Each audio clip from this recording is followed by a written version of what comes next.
Yo les amis, j'espère que vous allez tous très bien et je suis super content de vous retrouver pour une nouvelle analyse. Malgré quelques très grosses frayeurs, le Real Madrid arrache une victoire massive face à l'Inter et se replace dans un groupe B chaotique. Comment ont-ils fait?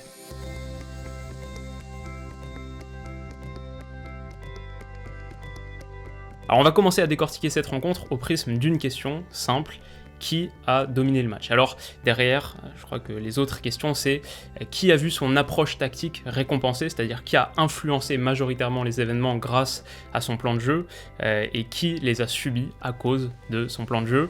Bon, jusque-là, ok, mais en fait, c'était pas du tout une question simple, parce que même maintenant, même après avoir revu le match une deuxième fois il y a quelques minutes, je suis pas tout à fait certain de la réponse. Donc ce qu'on va faire, c'est qu'on va commencer par définir les approches des deux formations. On commence avec le Real Madrid, et pour eux c'était assez simple, ils ont mis en place un pressing haut et constant, parfois du pressing à la perte, un peu de contre-pressing, mais même sur des phases de relance classiques, même sur les phases de relance classiques de l'Inter, on le voit bien, ici Benzema qui monte sur Handanovic, Hazard plutôt orienté vers D'Ambrosio, Kroos qui suit Brozovic. Derrière tout ça, il y a forcément la volonté de forcer des pertes de balles hautes, et ça s'est produit à plusieurs reprises. D'ailleurs, c'était pas la première fois qu'on voyait le Real être aussi haut sur le terrain en phase sans ballon. On l'avait vu dans un autre match qu'on avait analysé il y a quelques semaines contre le Shakhtar.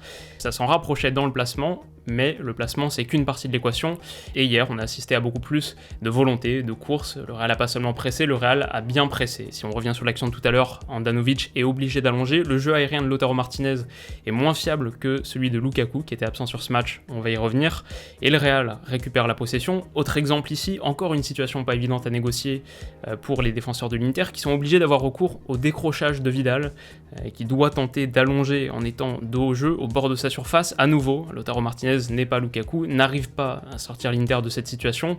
Derrière, le Real, qui est déjà bien installé dans le camp adverse, déroule et se procure la première occasion du match. C'est un schéma qu'on a vu à de très nombreuses reprises et il semblerait être l'illustration d'un Real étouffant, d'un Inter acculé. Bon, si on revient à la question initiale, la question de cette première partie, tout ça, ça semble dessiner un rapport de force assez évident, sauf que l'Inter, même sans Lukaku, a des ressources dans cette situation. L'Inter de Conte, c'est une équipe qui met beaucoup d'emphase sur les sorties propres. Conte, c'est un acharné de la relance, des circuits qui travaillent énormément.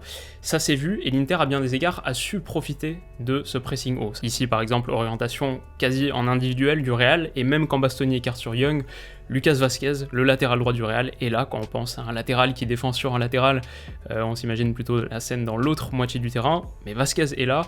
Le truc c'est que Young, qui en plus est ambidextre, trouve Lautaro en point d'appui. Cette fois ça marche, superbe combinaison avec Perisic, et en 3 touches, Lautaro Martinez a 1 contre 1 à jouer face à Ramos. Regardez les positions de Varane, défenseur central, et de Lucas Vazquez, latéral droit. Heureusement, Ramos contient bien la situation jusqu'au retour de Valverde, les deux ont fait un très bon match d'ailleurs. Mais voilà, disons que ça montre ce qui peut se passer quand le pressing est battu. Encore un exemple ici d'ailleurs, une remise de Lautaro pour Barella qui est trouvé en tant que 3e homme, il écarte sur Hakimi, et cette fois c'est Ramos qui avait été très agressif qui se retrouve hors de position, pareil pour Vazquez.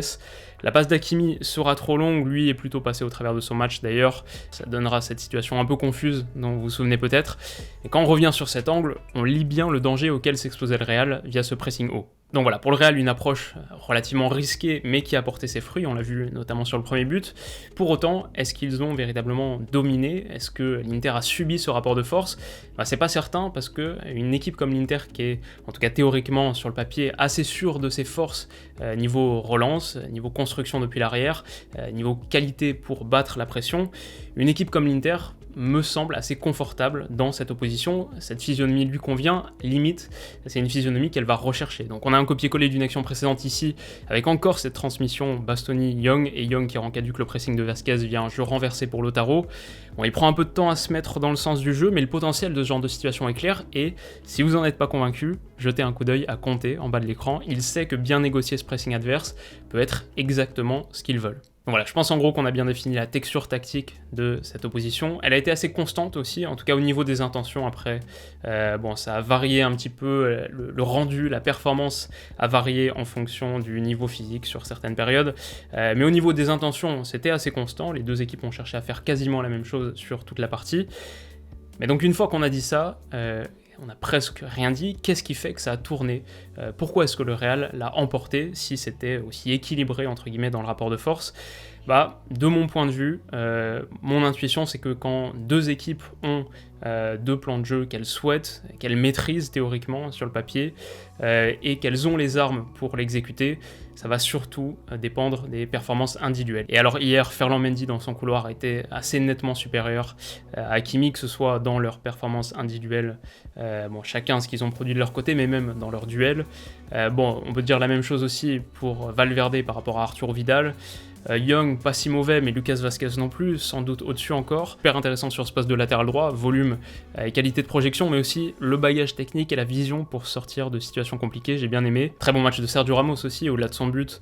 La différence de sérénité dans l'arrière-garde du Real quand il est là versus quand il n'est pas là, c'est énorme. En parlant justement de contributeurs individuels et d'absences qui peuvent peser, celle de Lukaku est déterminante. Alors je dirais pas que Lautaro Martinez a tout raté, il marque un beau but. Même en tant que point d'appui, il en a réussi certaines déviations, il a permis parfois à l'Inter de se sortir du pressing, mais c'était beaucoup plus inconstant et beaucoup moins fiable que le rendement que peut avoir Lukaku dans ces situations, donc voilà, son absence a pesé, alors que Benzema, lui, a été bon. Ensuite, il y a forcément les sorties de banc, les impact subs, et du côté du Real, l'entrée de Vinicius et de Rodrigo, qui sont respectivement passeurs et buteurs dans le Money Time, ont pesé bien plus que l'entrée d'Alexis Sanchez, par exemple. Voilà, il y a la réflexion globale, il y a la physionomie, il y a les projets collectifs, après il y a les hommes. Hier, ceux du Real ont été meilleurs, parfois l'analyse est aussi simple que ça. Alors maintenant, qu'est-ce que ça veut dire pour la suite ? Bon, déjà, c'est un résultat décisif pour le Real qui grimpe à la seconde place, ils étaient derniers du groupe avant cette troisième journée. Après la victoire dans le Classico, c'est aussi un succès majeur pour Zidane qui s'offre un peu d'air. Maintenant, personnellement, je dirais très curieux de voir les leçons qui seront tirées d'un point de vue jeu et animation. J'ai la sensation qu'il y a cette volonté du côté de Zidane d'avoir ce trident offensif, cette ligne de 3, Hazard, Benzema, Asensio, mais pour ça, il va falloir que Hazard élève son niveau de jeu, il va falloir qu'il retrouve un niveau de forme acceptable. Le retour de Carvajal pourrait être assez intéressant dans cette optique, donc en gros deux ailiers qui rentrent vers l'intérieur, deux latéraux supersoniques qui n'ont pas de mal à se projeter et à faire les courses de repli, potentiellement aussi si tu as une approche très basée sur le pressing et le contre-pressing, tu as besoin de gars qui peuvent cavaler pour couvrir les espaces derrière, mais en attendant le retour de Carvajal, Lucas Vazquez a rendu un fier service et peut-être que pour lui aussi il y a un avenir sur ce poste, donc voilà, plein de choses intéressantes. Ma petite crainte maintenant, c'est qu'en dehors d'une approche basée sur un pressing étouffant, très haut sur le terrain, en dehors de ça, le Real m'a pas l'air très à l'aise sur les phases sans ballon, ils m'ont pas l'air très à l'aise quand ils doivent défendre dans leur propre moitié de terrain. En réalité, ils m'ont même pas l'air très à l'aise avec ballon dans cette moitié de terrain, quand ils doivent construire depuis l'arrière, quand on voit par exemple les déficiences de Casemiro dans ce secteur, ça pose question, et du coup, est-ce que cette approche est véritablement reconductible 2 fois par semaine, toute la saison ?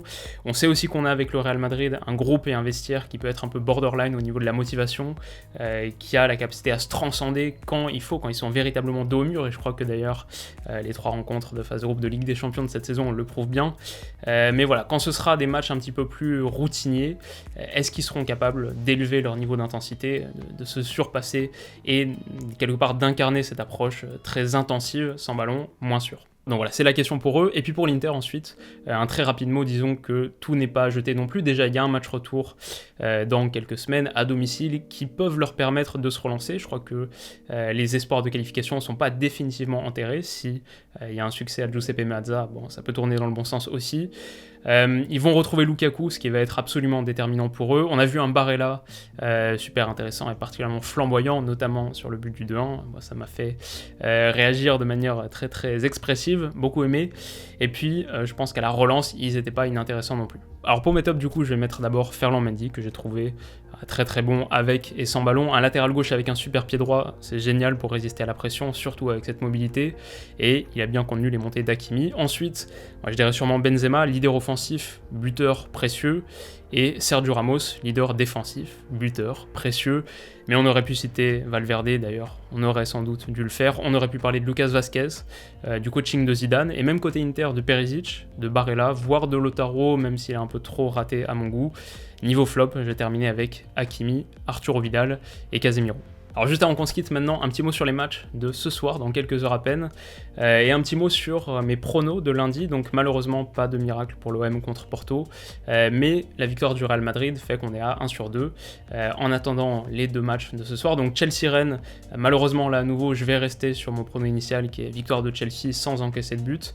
C'est sans doute le match qu'on analysera demain, c'est pas certain à 100%, mais je pars plutôt là-dessus, donc on aura l'occasion d'en reparler en tout cas. Et pour mon deuxième prono, la raison pour laquelle je fais ce petit message, c'est que le deuxième prono va changer. Alors depuis la vidéo, on a appris la nouvelle qui est le forfait de Mbappé, on le savait pas avant, on le sait maintenant. Pour moi ça change tout déjà, que t'as pas Neymar, pas Verratti, pas Paredes, pas Icardi, bon ça fait vraiment trop d'absents, et du coup je vais revenir sur ma toute première intuition, et ça va être le match nul entre Leipzig et le PSG. Donc voilà, en gros, vous avez les cotes. Si tout ça vous intéresse, que vous voulez tenter votre chance sur BetClick, vous pouvez le faire, bénéficier de leur offre de bienvenue jusqu'à 100 € offerts avec mon code promo, ça m'aide toujours autant, n'hésitez pas, code promo Willou, je vous mets le lien qu'il faut en description. Et puis de notre côté donc, on se retrouve demain pour une nouvelle analyse. Passez une excellente soirée, bon match à tous, prenez soin de vous et on se dit à bientôt, bisous.